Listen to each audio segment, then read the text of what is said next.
Good morning. It's Friday, September 30th, and I want to thank my good friend Ed for pointing out this article. In any event, diplomacy, the way it operates, is beyond my ken. I cannot understand how things can happen in the diplomatic world. They make no sense to me. And I'm talking about this situation that I read about.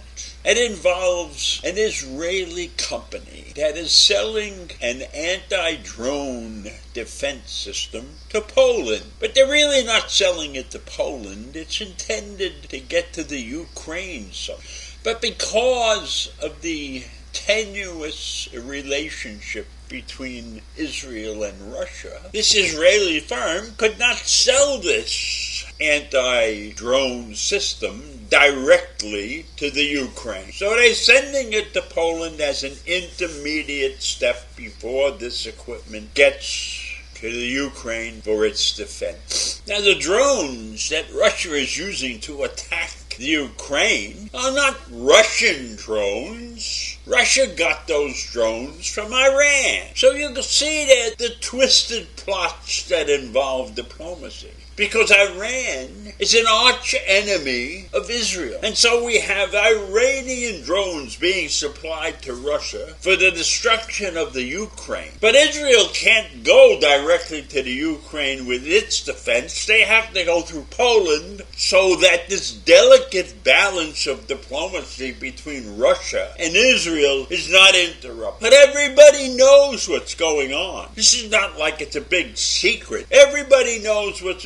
going on, but they play this diplomacy game. Now, Iran would be very happy if Russia used those drones on Israel, right? And who knows, but I'm certain that those drones may be in the hands of Hamas and Hezbollah right now, because those two factions are linked by at the hip with Iran. So last week, when these Iranian drones began appearing in the skies over Ukraine, there were reports that surfaced that this company in Israel is moving to step around the nation's formal refusal to take sides in the conflict by ushering this anti-UAV defense system to Kiev using Poland as an intermediary. That's diplomacy at its best. We find this out, they find that out. We sneak it in the front door, they sneak it in the back door,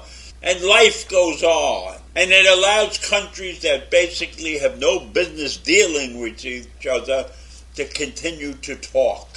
And talk is good. People say talk is good. It's better than action. It's better than shooting.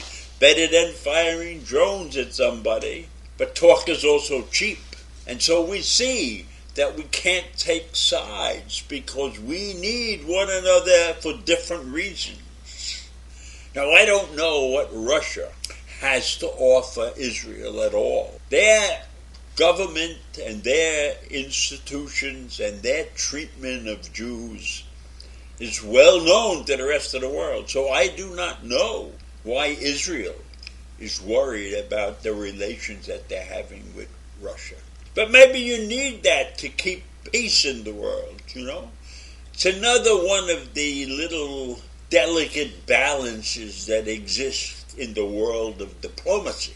Now, the government of Israel has nothing to do with this sale. This sale actually is banned by the government of Israel. But the national government and the defense ministry took no action against the company that developed this anti-UAV system to stop the sale. So the reasons for that are unclear, but we can bet that it's being used against Iranian supply drones. So in my mind, this is a diplomatic attack on Iran because Iran supplied those drones to Russia. And maybe if somebody else had supplied the drones, Israel's actions might have been much different.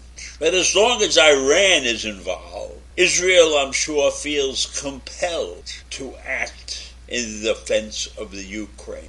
And I'm sure that Israel is happy to let Iran know that they can defend themselves against their drone.